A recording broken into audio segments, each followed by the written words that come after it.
Hey guys, hang in there with me on this video. After writing the script, some of the bitterness of that original release definitely seeped in, and honestly, it's appropriate.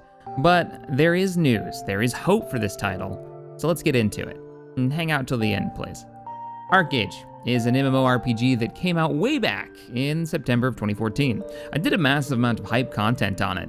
We were so pumped for this mixed sandbox theme park MMO. It had everything. A story-driven main quest, open-ended class system with lots of customization with like 200 and something possible classes, fun combat, full oceans with buildable ships, sailing, naval combat, non-instanced player housing, a really cool trade system that incorporated trade goods from different territories, but it all came crashing down. It burned me, bad. It was one of the reasons I stopped doing this type of video. Was it because it failed to live up to the hype? Actually, no. Most games don't live up to our romanticized vision of what it could be when the hype train starts a-running. But this was way worse. This lived up to the hype. When the alpha was released, it finally dropped, it was epic. After the alpha and the subsequent updates from Tryon and the original developer XL Games, all the things that we loved about the game in the alpha had been stripped. With a wider release after the alpha came a broken housing system with bots buying up all the land. Pay to win became the norm. Exploration was no longer rewarded with Guildastars. 50% of the population started the game with enough resources to buy a house and grab up land based on pure luck, meaning the other 50% was out of luck completely. It was a disaster, one the game never really recovered from, and not only that, it got worse with time. The trade system got cut down and limited to only certain runs. The economy became focused on microtransactions and squeezing every dime out of the player base. Now, I know that's a lot of information based on personal experience from the original release, and that's not what this video was about. This is about Unchained, the upcoming release. But I think it's important for the new players to understand the history of Archeage, at least a small bit of it, to understand the pitfalls of another release. This isn't the first, this isn't the second. I think this is gonna be the third release for Archeage. Now, Tryon Worlds, the original developer, publisher, the guys who had the rights to the Western release, have been sold to a German game publisher called Gamingo. Now, this is back in 2018. Now, Gamingo, hopefully I'm saying that right, has decided that this game needs another release, but this time without all the pay to win. It's literally the biggest point that they are pushing in all of their marketing. It's the first line on their new website. Here are the words straight from the devs themselves, from a recent stream they put out that sums it up. On the same game we all know and love, the same game we've played, but it's delivered to you in a way that you can interact with it much more easily. It's the version of the game, doesn't have Apex. Anybody who buys in is treated as a patron. We don't sell lockboxes, we don't sell labor, we don't sell tax certificates, we don't sell rumbling Archeum trees, blah, blah, blah. The pitch goes on and on. Home have been working their asses off to go through everything with a fine-tooth comb to identify the things that have been the most painful and remove them for the Unchained version. Now that little clip got me interested in making this video and generally interested in the game coming up. Could it be a real fun version of Archeage?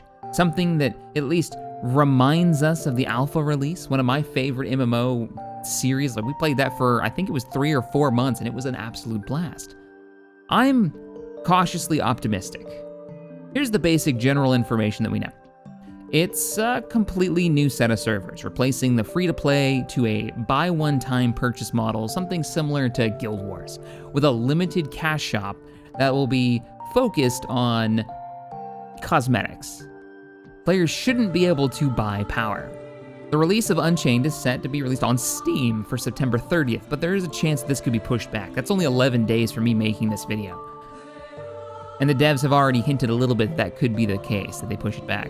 And I'm okay with that as long as it comes out in the proper format. Don't rush it. Alts were a big problem on the original release. Gamingo says that the number of accounts per player will be restricted to 3. Now, I personally wish this was more restricted, as, well, every character in-game can respec into the other skills just with a small gold investment. And that means that alts are really only used to grind out more resources, removing some of the from the MMO, that being multiplayer. Running multiple alts is there for min-maxing and metaing, and that's I detest that, but that's just my personal opinion. Only one client will be allowed online at one time, on one rig. 4 new servers will be dropping, 2 EU and 2 North American. Now, labor points. Now, these are a resource that slowly regenerate and are used for all of the crafting and trade runs that have been, they've been totally leveled out for this release. All players have the same regeneration and a set cap of 5,000. Now, this will mean more to the players who have played Archeage and understand the pay-to-win aspect of the current and past systems. This is a system that basically keeps people from no-lifing the game and leaving the rest of us in the dust when it comes to playing with any of the fun economy side stuff. Love it or hate it, I personally think it's a good idea, but you can't put it behind paywalls to give yourself an advantage, and that's exactly what they did in past releases. Credits. Now, credits can be bought and used on the marketplace or from the pre-order packs currently available. They're used to buy, well, at least the devs say, cosmetics. Now, when I noticed credits on the list of pre-order rewards, I was a bit worried, but it seems they're being smartly limited. If the cosmetics are bound on pickup, meaning that once you buy them, you can't put them on the auction house and sell them for in-game currency, then we should be good to go, but that hasn't been confirmed yet. The developers have stated that they have requested this feature from XL Games, but we haven't heard whether or not it's going to be incorporated. If players can buy clothing off the market, it means they can pull out their fat stacks of cash, buy clothing, put it on the auction house, and make gold. Then there is an avenue for players to basically buy power in-game. This, of course, will be dictated by how interesting the clothing items are from the marketplace, but we'll see. A big announcement is the reworked graphics that are coming out with release. You're actually seeing this in the background now. And damn, now I didn't expect this. I had watched a few trailers of the past expansion packs that they'd put out, and some of them look alright, and some of them definitely look dated, especially some of the original zones. And I hadn't realized they were going to do a full graphic overhaul, and it seems like that's where they're going with this. Unless this is just these zones that have gotten an update, hopefully it's across the board for all of the original world spaces. The game never looked bad, don't get me wrong. It always had a certain charm to it. And there's tons of little mechanics that give it that little quirkiness that I really enjoyed in the alpha. But having a full graphic rework, yeah, that's pretty sweet, and this looks amazing. If you're new to Archeage, here's some of the highlights of the game. So a quick recap. This isn't going to be nearly everything. There's so much in here, so many little things, but here's just a few of the fun systems.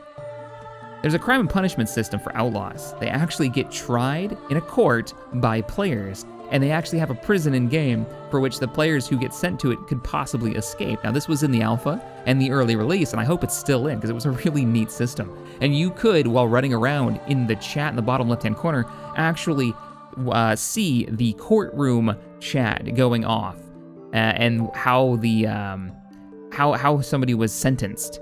Pretty neat. Housing system is fairly unique, as is the class system. Housing isn't instanced, it's actually in the world space, and we haven't really seen this outside of Ultima Online or, say, Star Wars Galaxies, where if you go to your house in the world, it is there and there's no one else's stacked on top of it. Most games use an instancing system. Think Black Desert actually has one of the better instancing systems. The combat itself is fun, very fluid, very fast-paced. Remember, I'm remembering this back from years. I'm not going to go and play the current version of Archeage for any updated information for video content. I just refuse to jump on those servers. Ugh. But from what I remember, it was a kind of soft lock tab targeting. It was very fun. The skill systems, the character class systems, is basically 3 different skills that you could choose from, and they were individual trees for each skill. So, for an example, I played as a paladin on the original release, so I went with the defense tree, which gave me a lot of shield abilities. I went with the melee tree, so I could use a sword in one hand, or mace, or whatever.